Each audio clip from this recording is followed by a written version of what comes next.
theories. One of the theories that he used was concept of autopoiesis, which Maturana and Varela discussed in terms of what constitutes living systems. So he developed a third order cybernetic model that depicted living systems. And I used that and have been developing it since I first met him in 1994. Some of that time, for the last 12 or 13 years, I've been co-developing it with a colleague of mine in Austria, Gerhard Fink. And we've written, in that time, we must have written something like 40 papers, and we have 2 books. The latest book was written in 2021, which properly defines what we call mindset agency theory. So what we did, when we first met, we took Eric Schwartz's ideas and converted them into a means by which you could model personality. To do that, we had to be able to create traits because it became a trait theory. So the trait theory was produced by introducing the concepts of cognition and affect.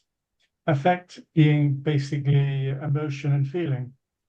So we spent a number of years working out what the traits would be. We ended up with 7 cognitive traits and 7 affect traits, giving 14 variables to describe a personality. Have you forgot to change the slide? You're still I'm sorry? No, you're still on your cover page. This is a background. Oh, okay. It's just the background. So the upshot of that was the need to develop it further. Unfortunately, Gerhard became ill, and we couldn't work further together further. But I carried on with other colleagues, for instance, with Roy Frieden, who's a mathematician, and others. And one of the results was this paper. In this particular paper, and I'm not going to discuss how I developed all of them, but there are 3 what I call aspects to character. And it doesn't matter whether you're talking about the character of an individual or the character of something that technically is living, because it satisfies the definition of what constitutes living processes. So in this particular model, I developed 3 aspects, which are cognition, affect, and spirit. And all 3 of them link into the nature of market capitalism. So let's see what the purpose of the paper is. Before you go on, Maurice, yeah? can I ask you how you use the word trait in this context? Okay. And is it a mathematical definition or qualitative idea? No, that's a good question. It's qualitative. It derives in part from the notions of Bandura, and I call them formative traits, and their characteristics. So I hopefully I'll be able to show you some of them, some of the traits. Otherwise, I'll pull up another slide and illustrate the traits. Okay. Is that okay for the moment? Sure. Yeah, good. Okay. So methodology, I use mindset agency theory, which represents a living system and is a third order cybernetic model of meta-cybernetics. Matt analyzes capitalism through key dimensions that drive market agents, cognition, affect, and spirit. So those are the aspects. Those aspects are very important because they enable me to differentiate between the different forms of market capitalism. So the purpose, I should mention here that in the original work, I had to use AI because with 21 variables hanging around, it's very difficult to work out what is happening. And well, actually, it's not 21. In this mechanism, it's 32 variables, and that requires AI because AI is a very good mechanism for making comparisons. However, it's not easy to use. It's not easy to use because it hallucinates. So one of the things you've got to do is to relate it to other, put it on different platforms and compare them. And this usually takes a lot of iterations to make sure that what you're doing has some validity. The purpose of that is to create something that looks reasonable and has some degree of validity. And the difficulty of using AI is that it's not so easy to find out where it's getting its material from. So one approach, therefore, is to, once you've got your structure, then to go to the internet, the normal internet, and validate individually your traits, which is what I did. So while the main paper here, I discuss various different forms of market capitalism. Basically, I'm interested in contrasting neoliberalism with stakeholderism, or stakeholder capitalism is more often called. The critique of neoliberalism for prioritizing market-driven values that often neglect ethical considerations. Stakeholder capitalism advocates the balancing of profit motive with social responsibility, suggests the need for a balanced and ethical alignment for the form of capitalism to effectively address societal needs. Okay, let's move down. Each form of capitalism is characterized as a living system, allowing for critical evaluation of their interconnections and hegemony values. So hegemony is, in a sense, an enemy because it disrupts the normal processing of the market and its self-organizing processes. The findings. Neoliberalism focuses on market efficiency and individualism, marginalizes ethical considerations, and undermines systemic resilience. Stakeholder capitalism promotes a balance between profit motives and social responsibilities, fostering ethical frameworks that align with social well-being. Jason, keep me posted on time because I didn't put my watch on and sometimes go over, would you? Okay. So, cybernetics, what is it? Well, I've taken a complexity view of this. It's an interdisciplinary field that studies systems through reflexive control and the flow of information. Let me see if I can get rid of these pictures for the moment. Yeah. For complex systems, it explores adaptive, non-deterministic interactions that give rise to emergent behaviors, offering insights into how systems evolve and respond to their environments. An important part, this is ontology. Ontologically, cybernetics is structured through distinct cybernetic orders, each adding new layers of meaning to the system's operation.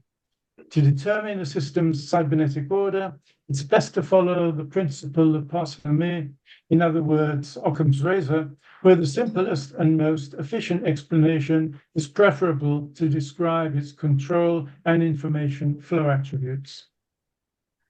So, we can define first-order cybernetics as a simple thing that there's a participating observer that is external to the system and monitoring it and maybe wanting to control it.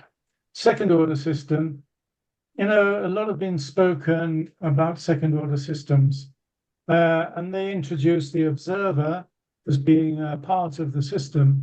But in fact, when you're dealing with higher orders, you really want the observer is not really good enough. And I talk about disposition, because observers have disposition. And if you want to take the human element out of it, as particularly if you're talking about generic living systems, which aren't necessarily human or animal or social, you need something other than a human observer. Third order cybernetics is concerned with what I call sustentation, involving the homeostatic maintenance of the system through a reflexive process and the control of the system's state and dynamic relationships. And we can move to fourth order.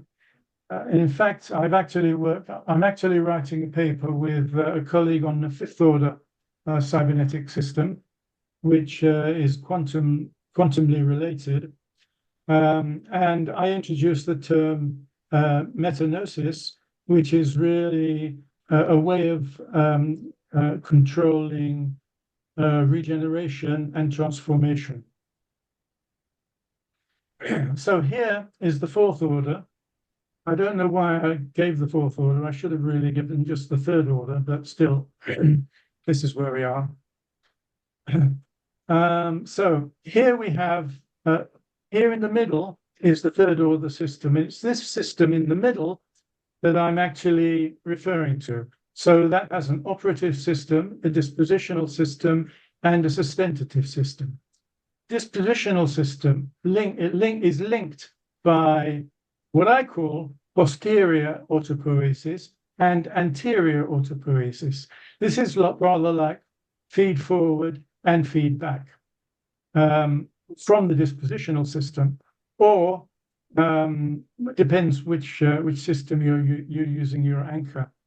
But the reason I've introduced posterior and anterior is when you get into more complex, higher order systems, you don't know where you are if you're talking about forward, feed forward and feedback. And you can actually specify posterior and anterior in more general terms. I'm sorry for that, that new advent of terminology, but I couldn't really do much else within the context of which I was working. Now, dispositional and operative system could be seen as components of a system, and therefore we can regard that relationship as a first-order couple or as a system, which I've called theta 1. Then you can then move to a higher order where you've got the sustentative system influencing the relationship between dispositional and operative system.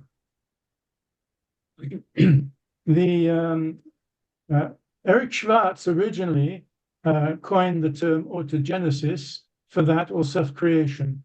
And he argued very convincingly, and he didn't put many of his papers on the web, and I've added some of the papers because I think that his work really needs to be recognized. And it doesn't have that much prominence. So he considered that the three-dimensional sustentative, that's my name, dispositional, my name as well, and operative systems all together create the basis for a living system. If you want to go to higher orders, then you've got to decide what those higher orders are and what they mean.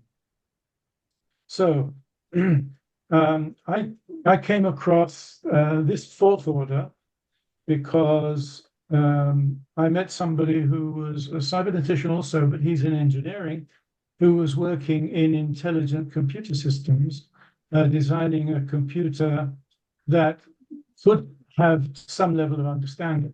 It's still in theoretical stage, but he has a European Union Horizon grant to develop it.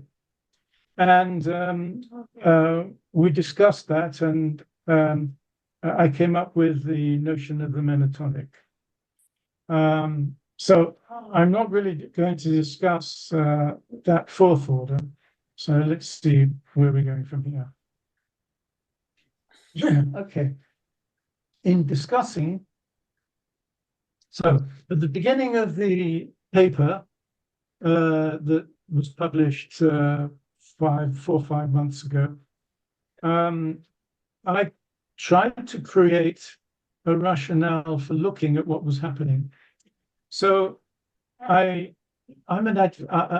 a supporter of Petrin Sorokin. Now, Sorokin's work was in sociocultural dynamics, and he wrote his first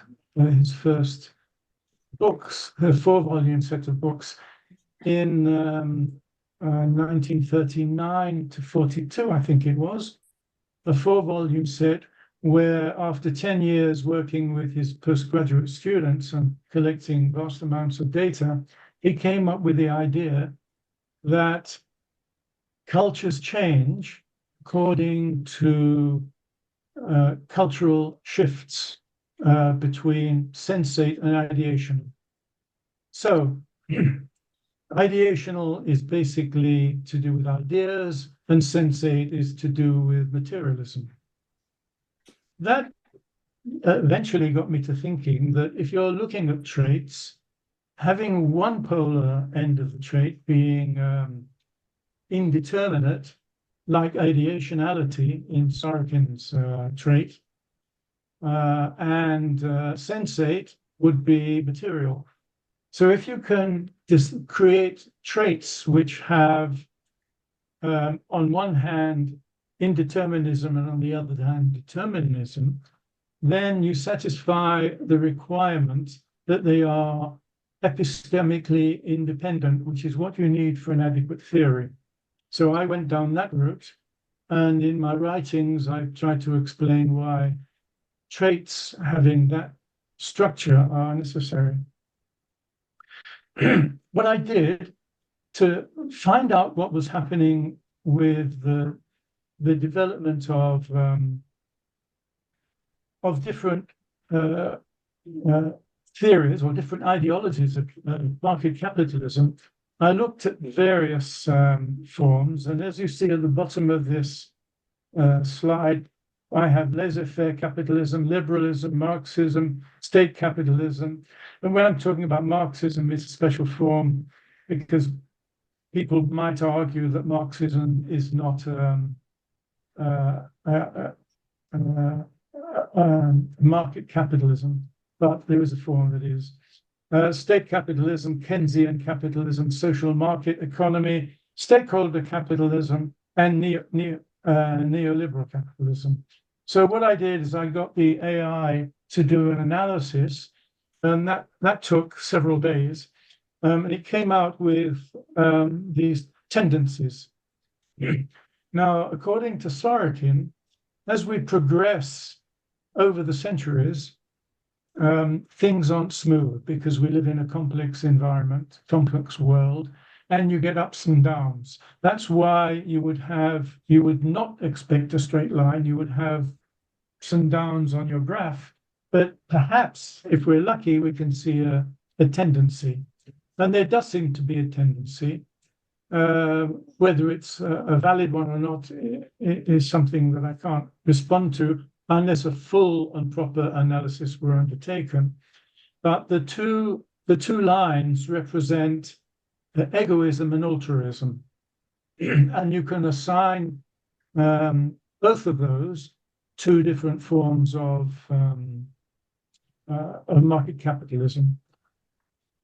It so happens that, my first initial idea was that maybe altruism would increase and egoism would decline as you move more towards ideational societies, i.e.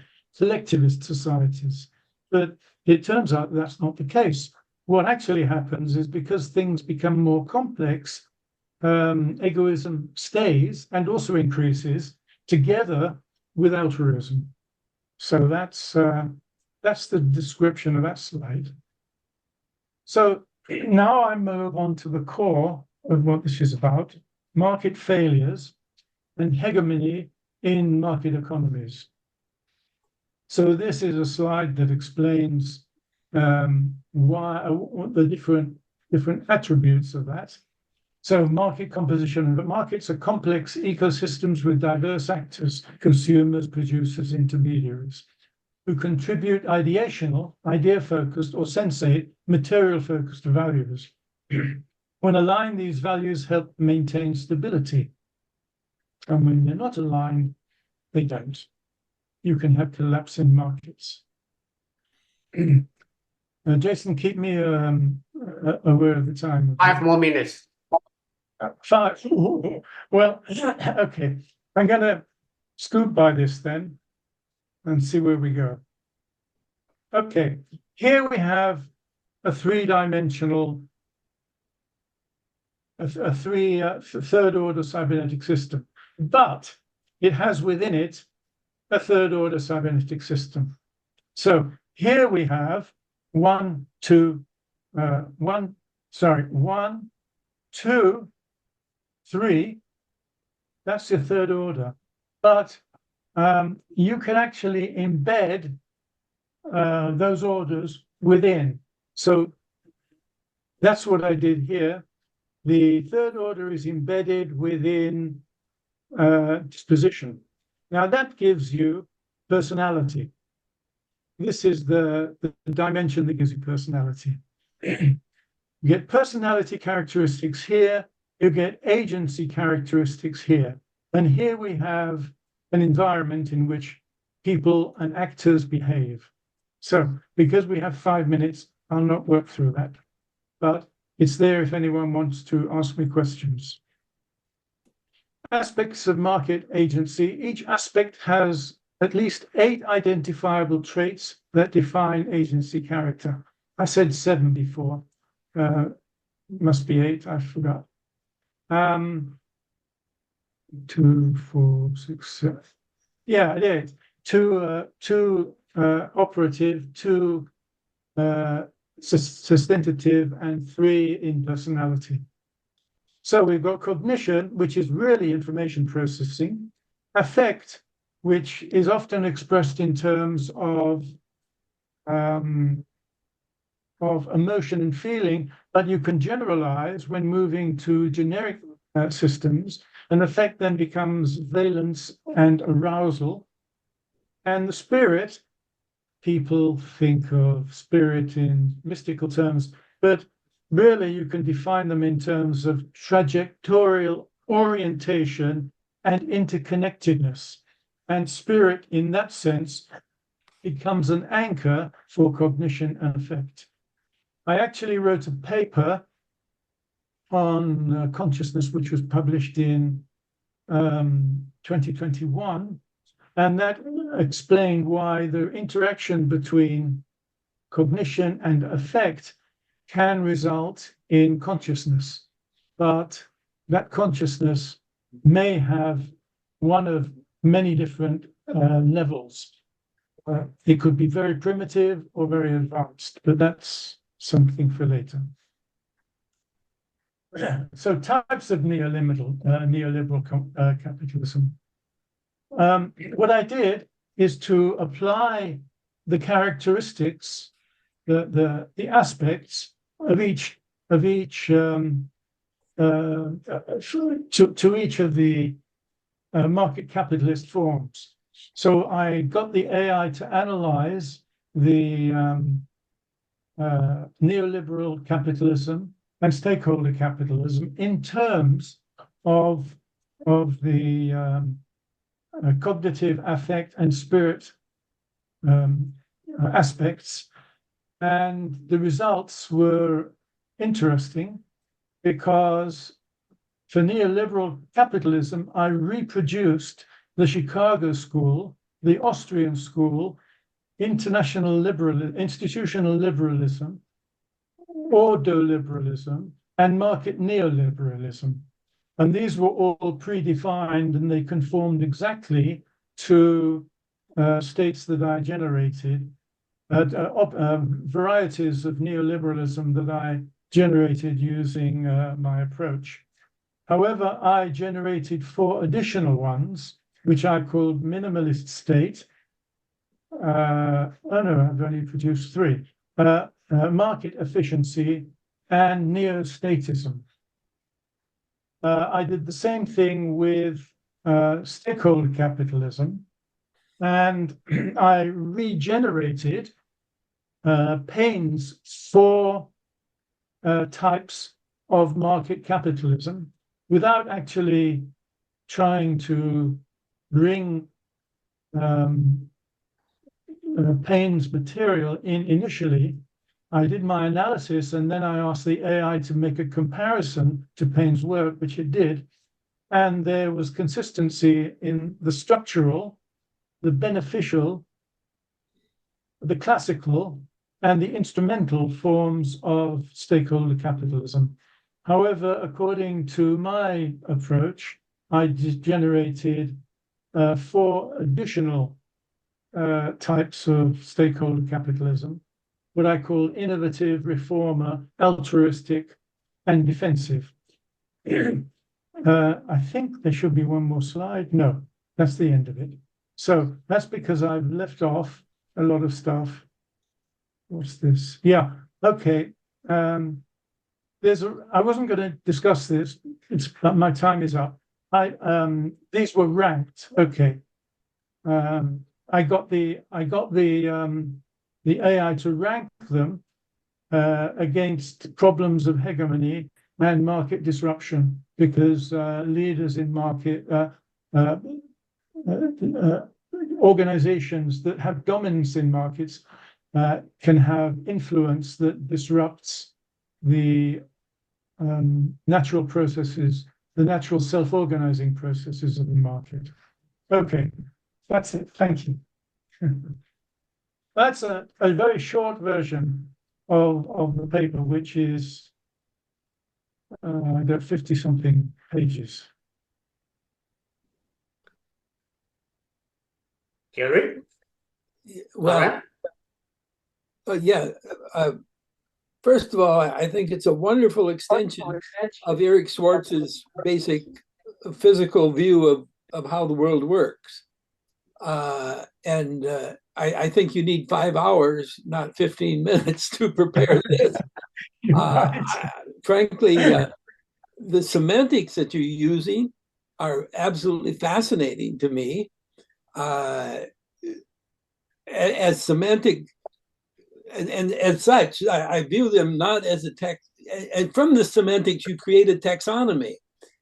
And I can't follow the logic at the speed at which you have to digest your ideas. That's much faster than my mind works, going between semantics and taxonomies of economic systems. So that part about it, I just have to plead. I really would have to work hard to digest this paper. And so that part, I congratulate you on the originality of your presentation. I can't really comment on the substance. I really would have to think about this for a long time and how it would fit into, if you would, a biological view of third order cybernetics, which is my perspective. Yeah. No, I think, thank you.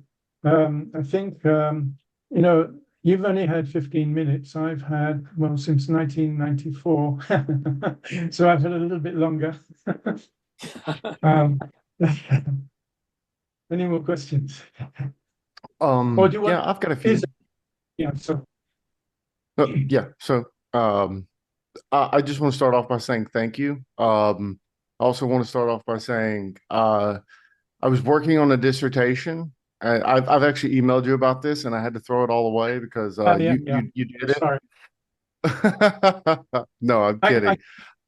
I couldn't respond because I've been working with this engineer, and it's been very difficult formulating the 5th order cybernetic model. And besides that, I've had other things to do. So my apologies for not having come back.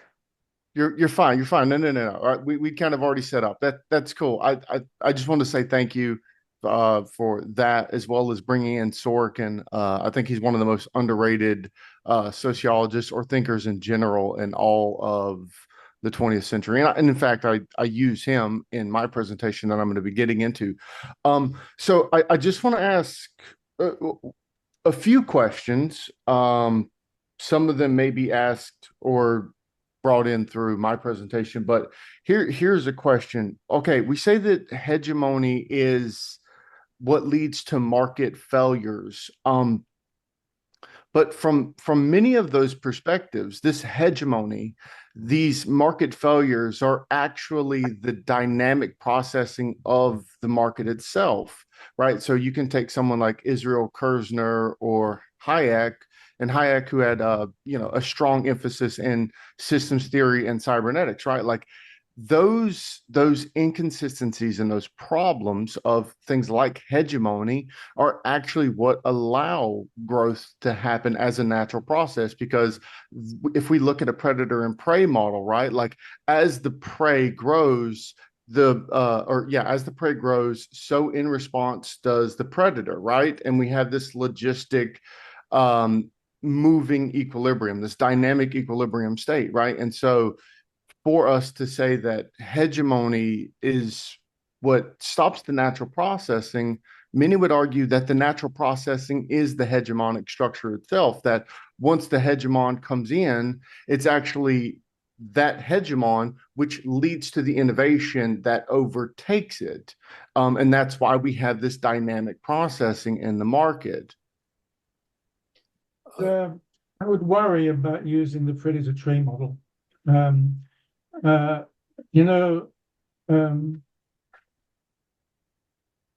Who was it? Oh God, my memory and my age. Cooperative systems are much better than predator-prey models. And you really got to think about the market capitalism in terms of cooperative systems, not in terms of predator-prey, because that gives you a different take. It makes you look at, it moves into a different area. It makes you look towards who's the winner and who's the loser. Cooperatives are sharing. And when you have a market system which becomes dominated, for instance, by Microsoft, and then Microsoft is so powerful that it stops competitors putting their alternative products on the market that people might want and can buy and use, and it allows development of the market and development of the customer base, then you're really asking for trouble. You really need cooperative systems, and you need to stop dominance, that sort of dominance by such major companies. That's my view anyway, and it stands against what you were saying.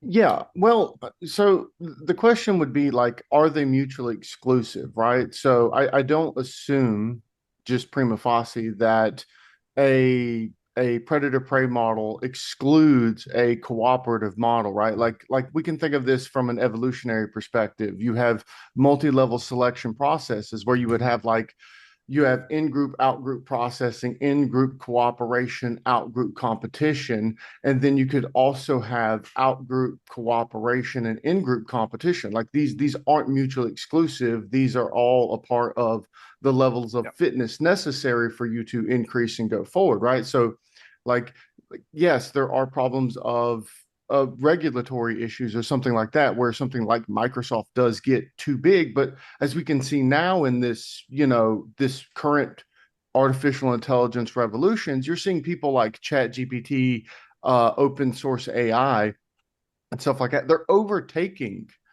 Microsoft and making Microsoft look silly and almost like 15 years behind them when it comes to developing these AI models. And that's what happened, what we've seen with bookstores and Amazon to Amazon Prime, that once these hegemonic structures get so big, the system tends towards isomorphism, and that actually is what collapses it. And through that destruction, I guess we could say from Schumpeter, that you actually have the innovation that comes over the top of it, and that this internal structure of competition doesn't negate the external cooperation or the internal cooperation. So all I'm saying is, like, I'm not saying that you're wrong. I'm just saying, like, how do we look at this and think that, okay, these aren't mutually exclusive, and how much of this is necessarily a part of the pure economic system versus how much could be connected to things like public policy, which is going to be the part that I'm going to be discussing. You know, let's look at something simple. The idea that government decides it wants to be small. It doesn't want to run various services, and it therefore passes some of its social services over to companies. And then what a company does, it dominates the market within that area. And that can actually bias the way the market operates. But this comes back to Microsoft. It comes back to Google. These organizations, you know, we don't actually recognize the harm that these organizations have done because we can't see an alternative world. But by blocking innovation, or by absorbing that innovation and modeling it into their own image, whether they do it legally or not, is always a problem.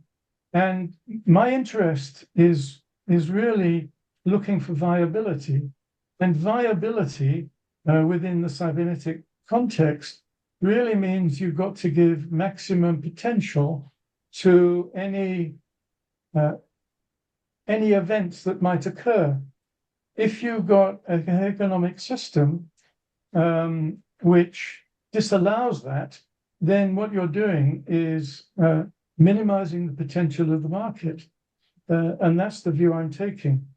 Now, as I said, we might not recognize that that's actually what's happening because we haven't got the alternative world. But that is what's happening when you have Google and Microsoft doing the actions, undertaking the actions that they are undertaking. And we know what they're doing because all we have to do is look at the legal precedents, not the legal precedents, the legal actions that have occurred over the last however many years of lawsuits against those two organizations and others, I'm sure, of people having their ideas either stolen or blocked or what have you. It would be quite interesting to do using an AI, of course, to try and set up a table that shows you which lawsuits have been brought, which ones have failed, which ones have succeeded. It would be very interesting to do that. Anyway. Hugo. Yeah. Hugo, go ahead. Thank you, Maurice. Just a comment, please. I really like your previous works, really, because you're fascinating in synthesizing. Now, I have a problem with AI. Yeah, because it's really good in categorizing. Yeah. Right? It creates categories which you never thought of, lists them down, and you feel like, yes, I agree with that, I agree with that. But I do think that the true spirit of system thinking is in the opposite. It's in the synthesis. And this is what I'm missing here. I saw several lists of potential markets, but we all know that the market encompasses all of these in a huge variety and you cannot say, okay, we only have competition, we only have collaboration, we only had that, we only have, you know, those processes are flowing through time, through each other. So what I would like to see, and this is really hard because now the problem with AI is that it shows us the complexity there is, the one that it decides to show it to us, right? And leaves you with that. It leaves you with categories, explains them, right? No, but then AI is. I don't know. This is why I don't really appreciate working with AI. My view, I call AI a clever zombie. You know, I use a spreadsheet to do adding, to convert cosines or whatever to something else, or I use a spreadsheet to do various calculations. It's very good at making comparisons if you set up the comparisons in the correct way. Maybe in the beginning, somebody might have said to me, you've got to be very careful with spreadsheets because the data might get lost or whatever. I haven't got an argument, but there may be an argument. There may have been arguments in the early days. So what have we got? What have we got with AI? If you think of AI as a comparator, making logical comparisons that are very difficult for an individual to do and highly time consuming, and a logical organizer, if you think of an AI in that way, then you can use it. But you've got to take into account the fact that it hallucinates, which is murderous. And therefore, while, you know, on the one hand, I think the AI technology is fantastic. On the other hand, it drives me crazy. It's you know, you've got to do so much work with it to make it produce results that are usable, that sometimes I think, is it worth it? But it leads you somewhere, right? That's the problem with it. No, what it does, I create a framework and I tell it it's got to work within my framework. And I then read what it says. And when it doesn't work within my framework, I tell it it's rubbish. And I tell it to change. I tell it to look elsewhere. It's got to conform to the way I want it. All that I do is use an ideas generator and a comparator. And then it works. But again, but it produces something that goes, for me at least, you know, my capacity is relatively limited. Not relatively, quite limited. And if I'm confronted with a list of, you know, the ones you have showed, it's just too much for me to handle. And I say, in the end, I say, okay, I surrender. If you say so, it's there. I accept it. But really, it's really hard for me to use it in any way that could be useful for me. So basically, yes, it categorizes. It says it's like the world is like that, and say, okay, if you say so, that's fine. But then I step back and say, sorry, but it's not usable. Igor, are you distinguishing here between categorization and taxonomies or not?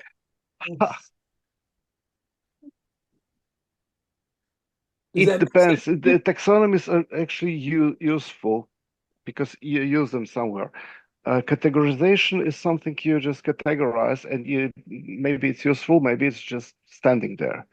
Okay. For instance, I have a problem with I love cybernetics, but I think the moment that somebody decided to say, okay, we have a second order cybernetics, the race went on, and people were trying. And Maurice, you know how many third order cybernetics are there out there? People were trying to do that. Why? because they started to basically compete and say, okay, I will be the one who will put out the third order or the fourth or etc. order of cybernetics. And I'm really sorry for that, because people stopped developing cybernetics, whatever that is. It's a field of research. And yeah. Let me comment on that, if I could, very directly.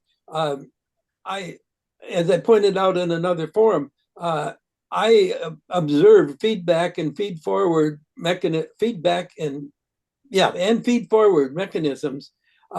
in bacterial work and metabolism in the late 1960s. And so I followed the development of cybernetics since that time in various ways. And in the late 90s, I gave a paper at a cybernetics conference at this is where my connection with Ernst Schwartz comes in which I proposed a third order cybernetics, but now based strictly on metabolism within an organism as the internal feedback and feed forward mechanisms. And the distinction here being the feed forward processes as being generative in order to generate the organism. And so that was my version of third order cybernetics at that time. And I've pursued it since that time in terms of chemical identities.